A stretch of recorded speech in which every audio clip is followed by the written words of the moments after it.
Assalamualaikum warahmatullahi wabarakatuh. Dalam video pembelajaran ini kita akan belajar tentang hidrokarbon. Materi ini merupakan materi kelas 11 yang akan kita pelajari yang pertama kali. Oke.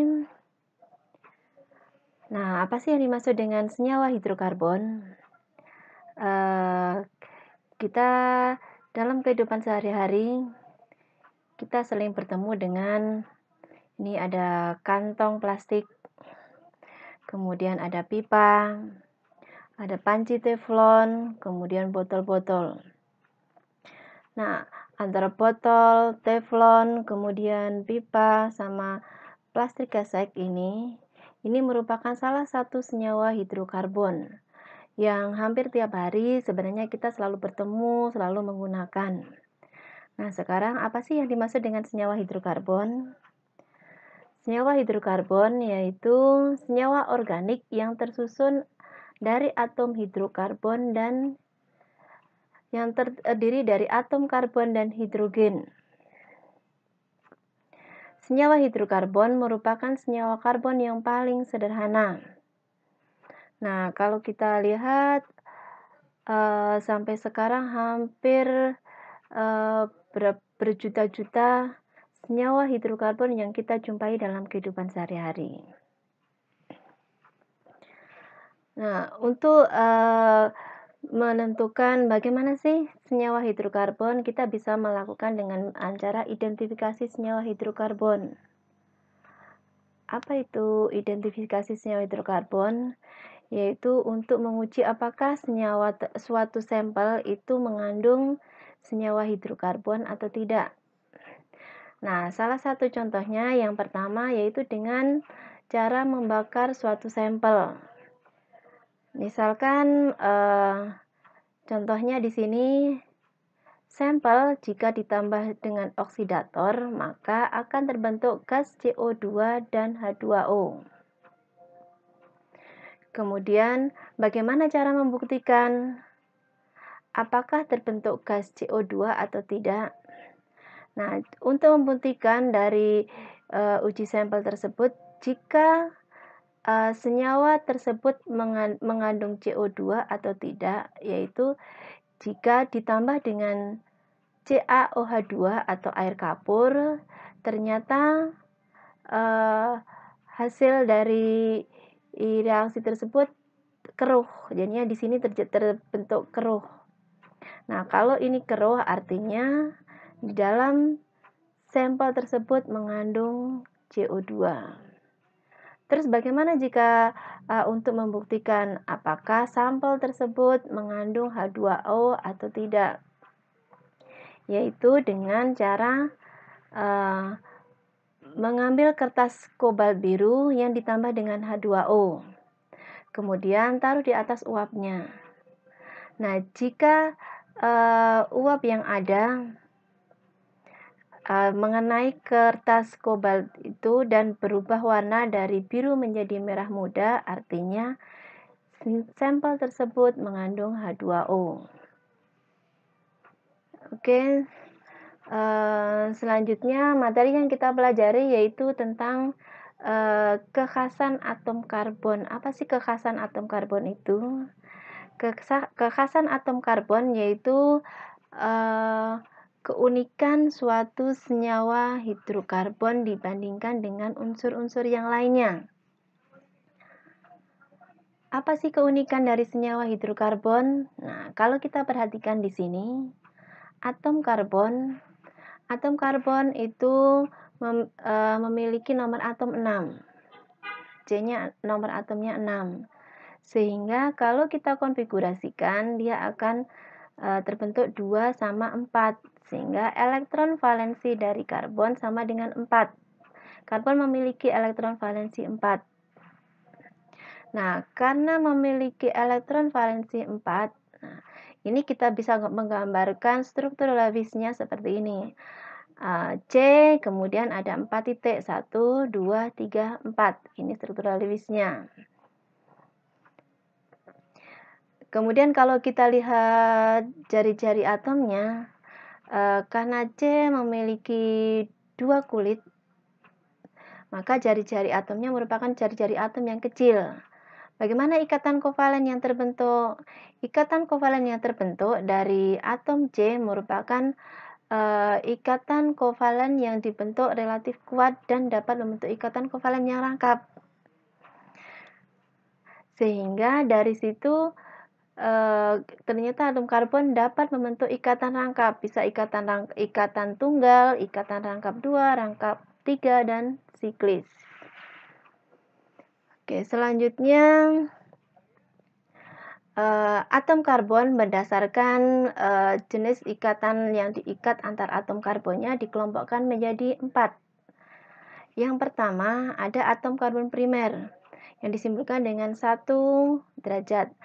Atom karbon primer yaitu atom C yang terikat langsung pada satu atom C yang lain. Contohnya di sini.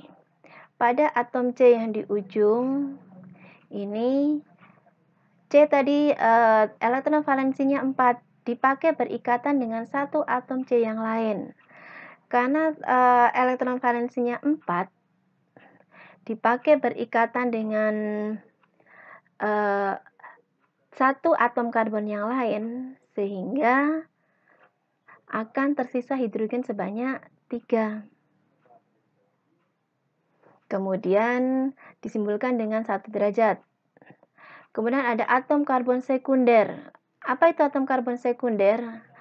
Atom karbon sekunder yaitu atom karbon yang terikat 2 atom karbon C yang lain. Contohnya di sini yang disimbolkan dengan 2. Pada atom C di sini terikat 2. C yang ada di sini dengan C yang ada di sini. Sehingga karena elektron valensinya 4, dipakai berikat dengan C yang lain sebanyak 2, sehingga ada 2 elektron valensi yang akan berikatan dengan hidrogen. Yang ketiga, ada atom karbon tersier, yaitu atom karbon yang terikat oleh 3 atom C yang lain pada C yang di sini. Diikat oleh C yang di sini, kemudian C yang di sini, sama C yang di sini. Sehingga C tadi elektron valensinya 4, dipakai berikatan dengan C yang lain, sehingga hidrogennya akan terikat 1. Dan yang terakhir ada atom karbon kuartener, yaitu atom karbon yang terikat oleh 4 atom C yang lain. Pada C yang di sini, C elektron valensinya 4. Keempat-empatnya dipakai berikatan dengan atom karbon yang lain. Ini C yang di sini, C yang di sini, C di sini, sama C di sini. Sehingga 4 elektron valensinya semuanya sudah dipakai. Tidak ada hidrogen yang akan terikat. Sehingga kalau kita lihat di sini ada 1 yang paling ujung-ujung yang CH3, CH3, CH3, CH3 ini merupakan atom karbon yang primer. Kemudian yang terikat oleh 2 atom C yang lain, ini namanya atom karbon sekunder, ada 2. Oh, ada 3, 1, 2, 3. Kemudian atom karbon tersiernya ini ada 1, kemudian atom karbon kuartenernya ada 1. Selanjutnya, perbedaan antara senyawa organik dan anorganik.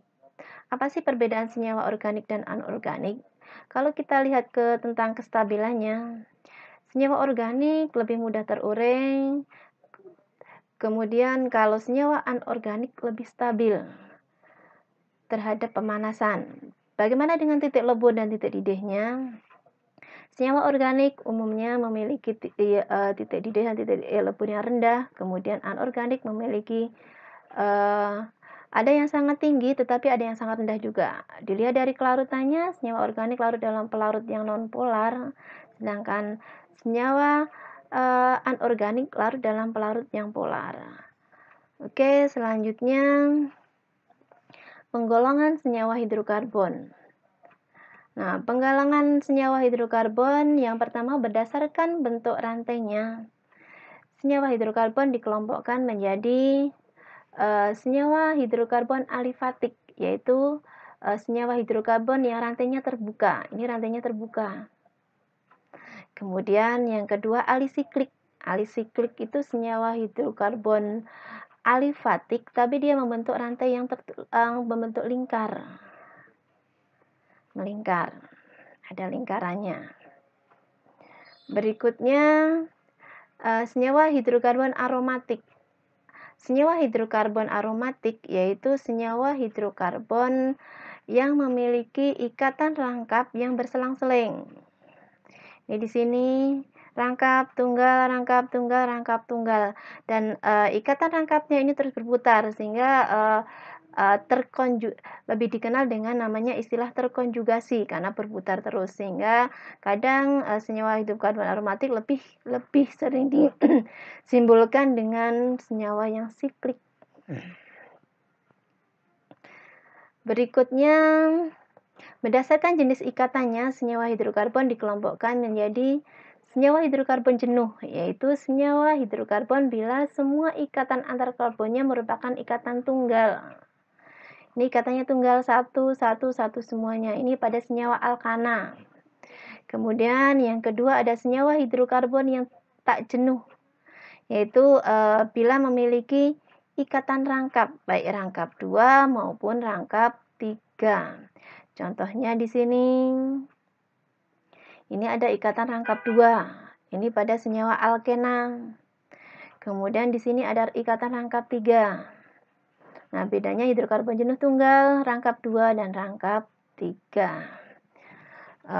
Demikian video pembelajaran ini. Mudah-mudahan materi yang kita pelajari di sini dapat dimengerti, dan jika ada kesulitan kita diskusikan dalam sesi yang lain.